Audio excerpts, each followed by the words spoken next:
nous allons lire un verset du Śrīmad Bhagavatam, premier chant, 10e chapitre, verset 31, 32. Om Namo Bhagavate Vasudevaya. Om Namo Bhagavate Vasudevaya. Om Namo Bhagavate Vasudevaya. Om Namo Bhagavate Vasudevaya. Om Namo Bhagavate Vasudevaya. Om Namo Bhagavate Vasudevaya. Ajatam Satruplitanam Ajata Shatruplitanam Upitayam Madhudvisa Upitaya Madhudvisha Parebhyam Samkitam Sneha Arebhya Sankita Sneha Prayum Tapshatum Hamginim. Yukta Chaturangini. Traduction.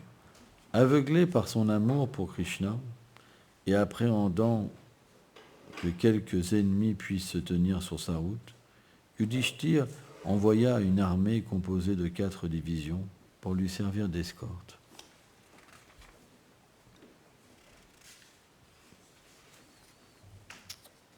Donc il n'y a pas de teneur et portée.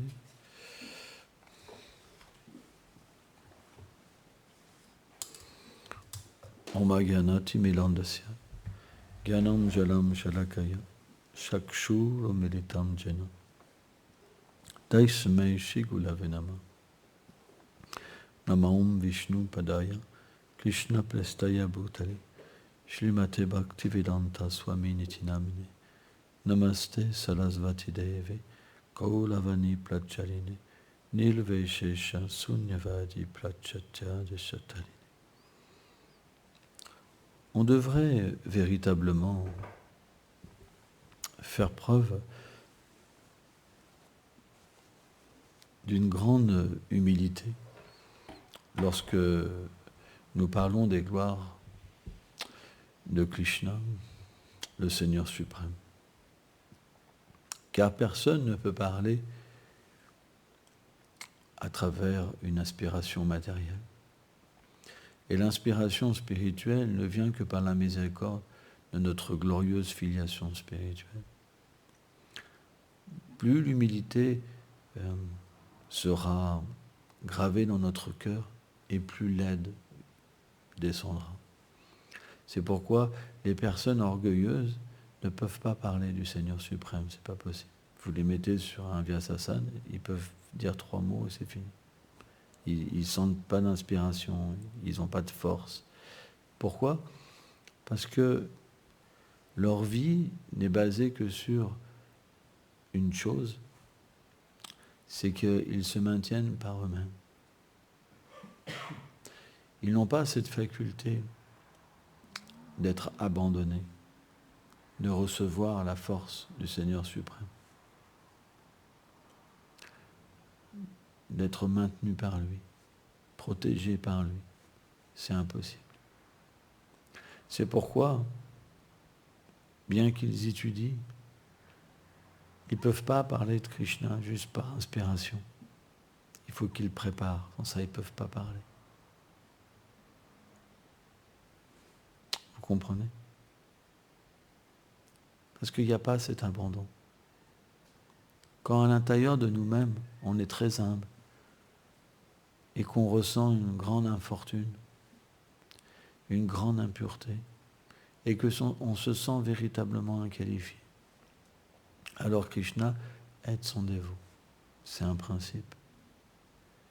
Et finalement, le dévot, il devient amoureux de Krishna.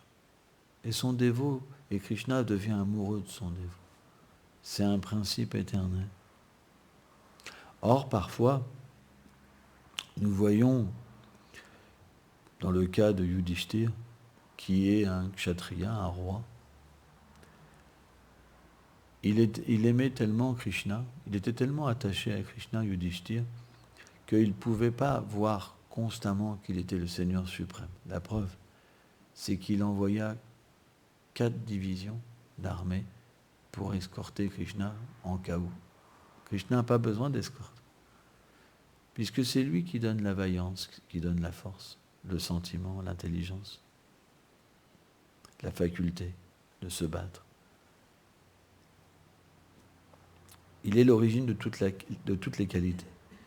Il infuse naturellement les qualités dans tous les êtres. Et ces qualités sont même dans l'âme même. Mais l'âme est toute petite. Ça a l'air difficile aujourd'hui. Et donc, elle ne peut pas véritablement manifester pleinement sa qualité. Elle doit recevoir un pouvoir. Or, ce pouvoir, il n'est donné que par l'amour. C'est un principe. Quand l'amour, le pouvoir est donné. S'il n'y a pas d'amour, il n'y a pas de pouvoir.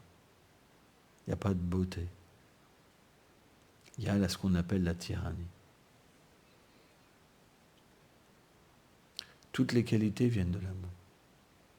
Par exemple, une mère, pourquoi elle pardonne son enfant? Parce qu'il y a l'amour. De la même manière, lorsque l'amour vient dans le cœur de l'être vivant, pourquoi il pardonne? Parce qu'il comprend que dans ce monde, toutes les choses se manifestent par un manque d'amour. Et tout est imparfait. Mais, dans le cadre d'un dévot, il y a l'amour, l'affection. On voit par exemple, dans les divertissements de Krishna, de quelle manière les dévots deviennent anxieux pour Krishna. On voit le divertissement, par exemple, avec Putana. Putana, c'était une grande démone. Très, très grande démone, très puissante. On sait que Kamsa ne s'était pas battu avec Putana parce que c'était une femme. Et Putana, comme tous les Asuras, avait fait vœu de servir Kamsa. Kamsa était comme le roi des Asuras. Et il y avait cette prophétie qu'il devait être tué par le 8e fils de Devaki. Et un démon, ça a toujours un ennemi en lui. C'est le principe de l'être démoniaque, c'est qu'il a toujours un ennemi en lui. Donc, c'est difficile. Prabhupada disent que ce genre d'être vivant ne devrait jamais avoir confiance. Parce qu'un démon, un jour il pourrait être votre ami, et un jour il est votre ennemi. Ou le jour même, il peut être votre ami et votre ennemi. C'est la nature démoniaque. C'est que c'est une nature inconstante. Et on aime les êtres ou on les déteste par rapport à ce qu'ils nous apportent. Parce qu'on le vit simplement pour nous-mêmes, pour satisfaire nos sens, pour être glorieux, etc., etc. Et donc, naturellement, Kamsa avait un ennemi. Mais son ennemi, lui, c'était le Seigneur suprême. Et on sait qu'il était tellement absorbé en Krishna qu'il pensait à lui tout le temps. Kamsa, il ne dormait même plus. Dans son palais, constamment, il marchait en pensant à Krishna. Vous vous rendez compte? Donc il était absorbé en Krishna constamment, 24 heures sur 24, mais avec la haine. Rupa Goswami explique que c'est un moyen de s'absorber en Krishna, mais ce n'est pas le meilleur moyen. Mais lui, il pensait à Krishna pour le détruire. Prabhupada nous explique qu'il n'y a que les démons qui pensent qu'ils peuvent tuer Dieu. Personne n'a le pouvoir de tuer le Seigneur suprême. Parce que tout est insignifiant par rapport à lui. De plus, il est éternel. Personne ne peut tuer le Seigneur suprême, comme personne ne peut tuer l'âme. Quand il y a une question de début et de fin, quand il y a une question de mort, c'est qu'on a une condition matérielle de l'existence. Alors bien sûr, c'est les divertissements de Krishna, mais ça s'entremêle, quelque part. Et comme Shah pensait pouvoir tuer Krishna. Donc, comme Krishna devait avoir l'apparence d'un petit enfant, et que Putana, elle mangeait les enfants. C'est vrai. Rupa Goswami explique que Radharani et Chandravali avaient été capturés par Putana, parce que Putana mangeait les enfants. D'ailleurs, il y en a 3 ici.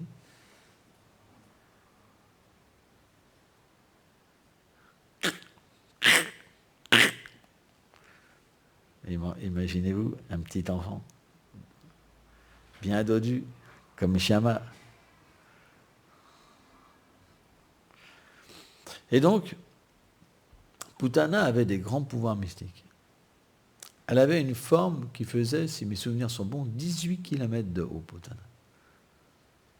18 km, ça veut dire que vous touchez les nuages. Et encore, je ne sais même pas si... je pense que la tête, elle va au-dessus des nuages. Hein? Mais, quand Kamsa lui a donné l'instruction de se rendre à Gokul pour tuer les enfants, elle a pris une apparence de Devi. Et elle est arrivée comme ça à Gokul. Elle était tellement belle que tous la regardaient avec aucune méfiance.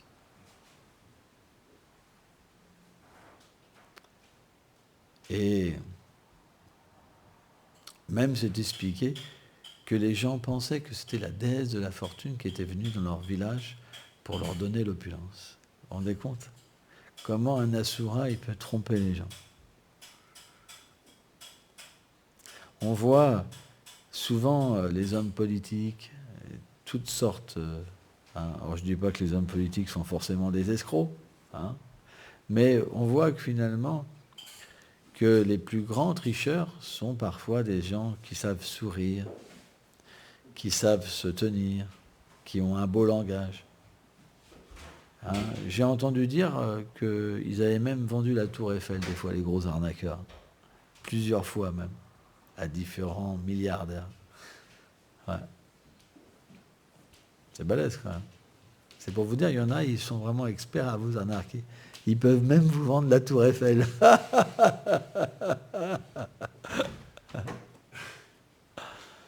Et donc, Putana, elle a commencé à tuer les enfants. Et là, c'était une grande détresse à Gokul, parce que les gopis, les gopas, ils pleuraient pour la disparition de leurs enfants. Et donc, Nanda Maharaj, avec ses frères, avec les gens importants du village, ils se sont donc regroupés. Et ils entendaient toujours les meurtres d'enfants. Et à un moment, donc, naturellement, Putana, elle est arrivée au palais de Nanda Maharaj. Et quand Mary Yashoda et Rohini, ils ont vu Putana, ils ont aussi été subjugués par la beauté de Putana et par l'affection qu'elle avait pour les enfants. On les compte. Parce que c'est expliqué que Putana, elle a des grands ongles, hein, des yeux rouges et des cheveux cuivrés. Quoi. Hein, vraiment, elle est hideuse. Hein. C'est vraiment quelqu'un de très hideux. Quoi. Et elle pouvait complètement cacher, en fait, sa laideur. Elle pouvait aussi, Prabhupada explique, à travers une branche, aller à n'importe quel endroit où elle voulait. Hein, c'est les sorcières. Hein. Et donc, quand Rohini et Mary Yashoda ont vu Putana, elles n'ont pas arrêté. Elles se sont dit que c'était peut-être la déesse de la fortune aussi. Hein, et elles l'ont laissé donc approcher l'enfant. Pourtant, c'était un moment dur, un moment d'alerte, un moment de lamentation, de peur. Mais à Vrindavan, la peur, elle n'est pas vécue que dans le monde matériel, c'est différent. Parce qu'elle fait partie des divertissements de Krishna. Si elle existe, elle fait partie de l'énergie de divertissement. Et donc, cette énergie fait en sorte que le lila, le divertissement, doit s'effectuer. Et quand Putana, elle a approché de la chambre et qu'elle a vu l'enfant, quand même sa réalisation, c'est qu'elle a dit, cet enfant, en fait, il peut détruire l'univers, il est l'origine de l'univers, il a une telle puissance.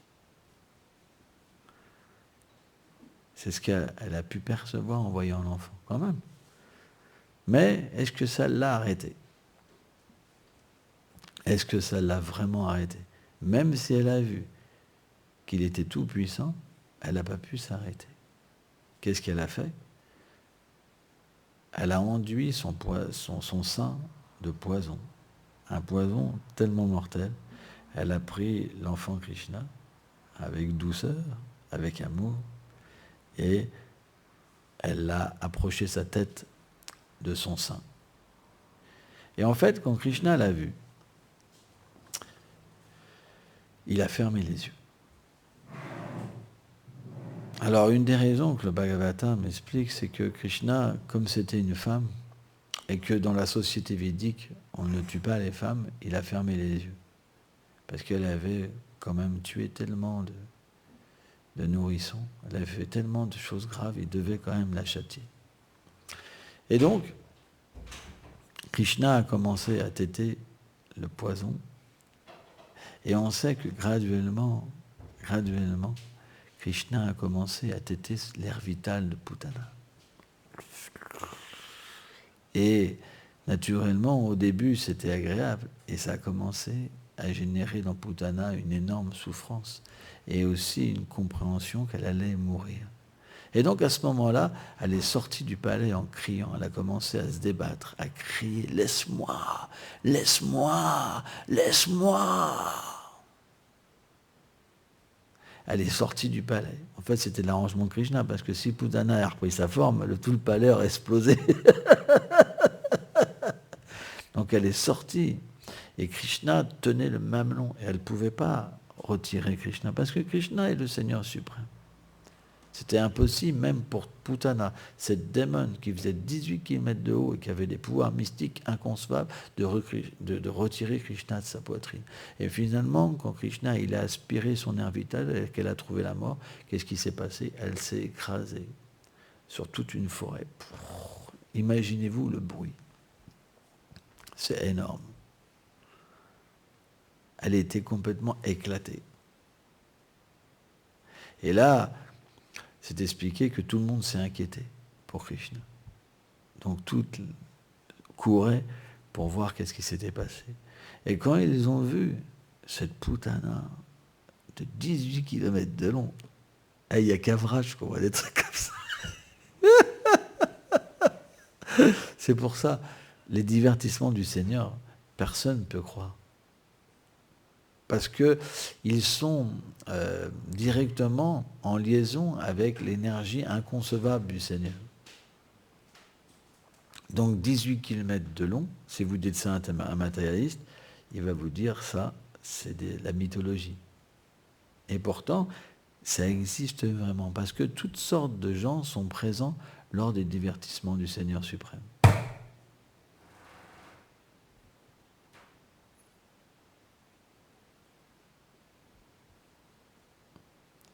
Mais qu'est-ce que faisait Krishna quand il était sur Putana? Il jouait sur le corps, sans aucune inquiétude. Mais quand Maya Yashoda a vu ça, donc déjà ils ont été chercher Krishna, qu'est-ce qu'elle a fait? Elle a chanté des mantras, ils avaient une queue de vache, un morceau de poil de vache, et donc ils ont fait toutes sortes de choses pour protéger Krishna. Parce que pour eux, Krishna, c'est juste l'être aimé. Donc, il y a, c'est vrai, cette anxiété dans les divertissements du Seigneur suprême, qui est de plus en plus intime, ou alors avec une certaine opulence. Mais on voit que même à Dwarka, il y a cette anxiété pour le Seigneur, puisque Yudhishthir avait envoyé des armées pour protéger Krishna. Donc, quelle devrait être notre humeur à nous? est-ce que Krishna nous protège ou on protège Krishna? Vous comprenez? S'il y a des brigands qui arrivent, est-ce que vous allez dire « On va protéger Krishna » ou vous allez prier « Krishna, protège-moi, Krishna, protège-moi, Krishna, protège-moi » Mais en même temps, on voit que parfois à Vrindavan, quand on a raconté l'histoire d'Agasura, les pâtres ont regardé Krishna et dit « De toute façon, Krishna nous protégera ». Parce que à Boma Vrindavan,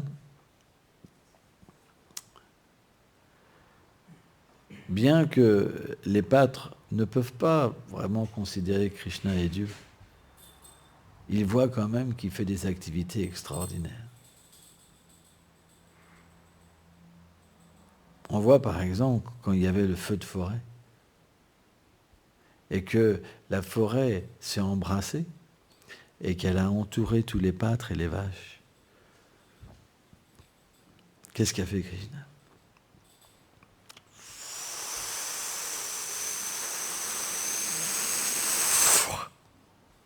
Il a avalé tout le feu de forêt.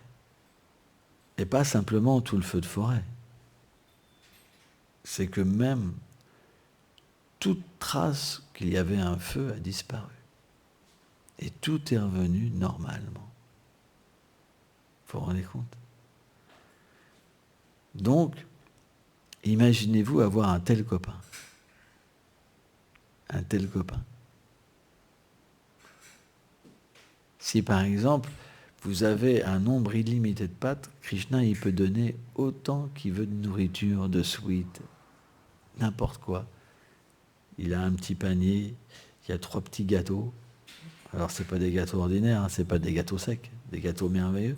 Et il va en distribuer comme ça, illimité. Il vous sauve du feu de forêt, de ceci, de cela, de choses tellement merveilleuses. Donc, à un moment, quand même, vous avez une sorte de foi que Krishna va vous protéger. Et pourtant, ce qui est vraiment étonnant, c'est que parfois, les lilas de Krishna, les divertissements du Seigneur, sont entrecroisés d'une petite opulence, hein, qu'on peut dire petite opulence parce que la vision, elle reste quand même masquée, et d'une douceur inconcevable où les amis de Krishna, ils peuvent défier Krishna en lui disant de toute façon, tu n'es pas fort. Et Krishna peut aussi prendre les choses d'une manière de se vexer. Krishna peut se vexer. C'est expliqué que parfois, en fait, ses amis se moquent de lui. Ils se mettent tous à moquer de lui. C'est comme un écho. C'est comme un écho, les paroles des pâtres. Et Krishna se met à pleurer. Krishna peut pleurer. Krishna peut bouder. Mais la seule chose, c'est que c'est expliqué que les paroles de Krishna, c'est comme le coucou. Les gopis, Radharani et toutes les amies de Radharani, elles considèrent que les paroles de Krishna sont comme le coucou. Et le coucou, c'est un chant qui est très agréable. Mais pas seulement agréable. C'est qu'il transmet une émotion et un choc. C'est tellement beau. Donc quand Krishna pleure, les pleurs de Krishna sont tellement beaux. Les plaintes de Krishna sont tellement merveilleuses qu'ils font fondre le cœur. Krishna peut faire fondre le cœur de tous ses amis. Et après, qu'est-ce que font les amis une fois que leur cœur a fondu? Eh bien, ils veulent rétablir Krishna comme le meilleur. Et une fois que Krishna est rétabli comme le meilleur, alors il est satisfait, il arrête de bouder, et le jeu reprend. Parce que le jeu ne peut pas exister sans Krishna. C'est pourquoi on devrait, quand on chante, méditer sur des petits passages, des choses toutes simples. Et cette simplicité, avec le chant, elle devient véritablement comme révélation, parce que le chant va révéler cette simplicité de Vrindavan. Et cette simplicité, c'est ce qu'il nous manque dans notre vie, dans le monde matériel. Parce que dans le monde matériel, on n'est jamais simple, on est toujours compliqué. Et c'est pour ça qu'on souffre. Notre vie est compliquée. Notre vie n'est qu'une souffrance. Par exemple, on a envie de dormir, on a envie de manger, on n'aime pas telle personne. On devait faire ça, finalement, ça ne peut pas se faire parce que la machine, elle tombe en panne. Il y a toujours de la complexité, tout le temps, tout le temps, tout le temps, tout le temps. C'est une vie qui est toujours compliquée. Donc quand on médite sur Vrindavan, c'est le seul soulagement qu'on peut avoir de cette vie matérielle. Sans ça, vous ne pouvez pas comprendre ce qu'est le soulagement de la détresse. Parce que les acharyas expliquent que cette vie, c'est une lutte pour l'existence. Par exemple, quand vous travaillez, est-ce que vous pouvez faire ce que vous voulez? Par exemple, je vais dire à Gopal. Gopal, il est obligé de toujours plaire au patron. Parce que s'il ne plaît pas au patron, il perd sa place. C'est juste question de temps. Donc c'est une forme d'esclavage. Mais parce qu'on ne peut pas vivre autrement, on accepte cet esclavage dans notre vie comme quelque chose de naturel. De la même manière, peut-être qu'on rentrerait chez nous complètement différemment si on était dans un autre environnement.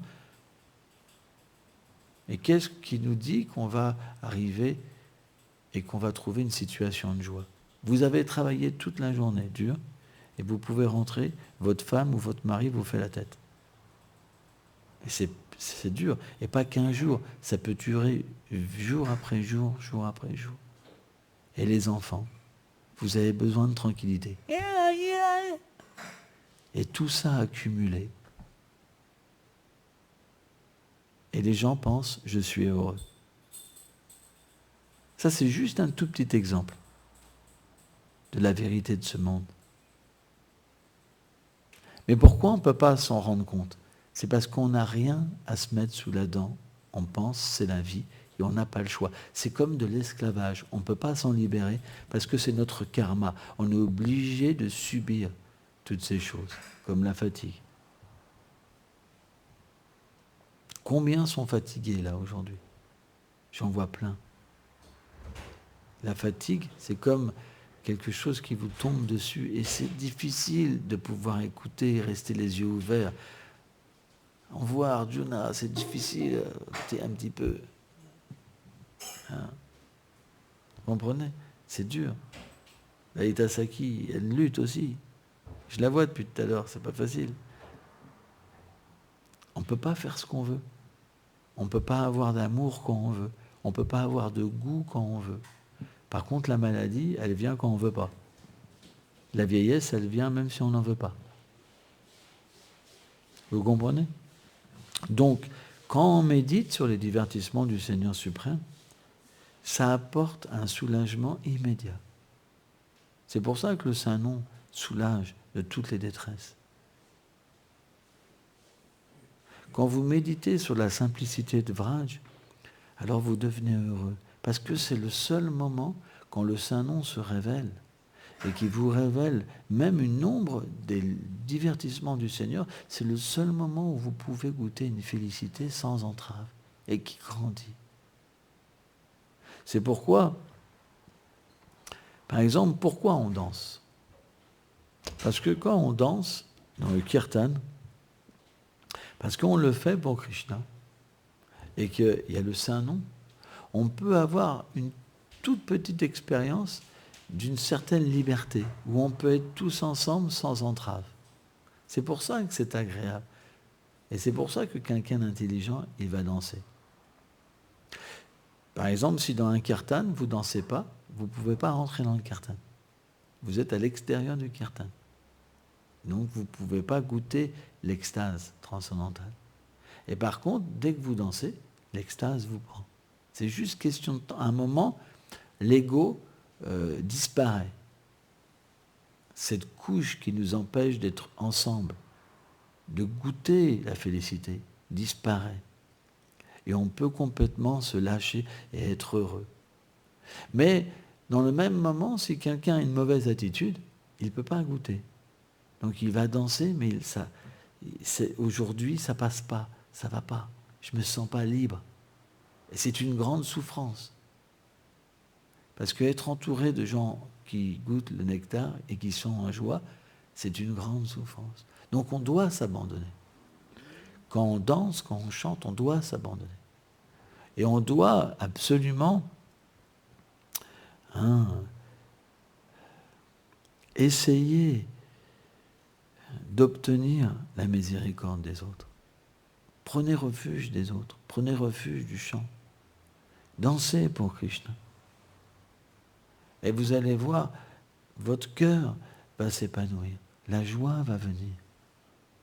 C'est extrêmement important.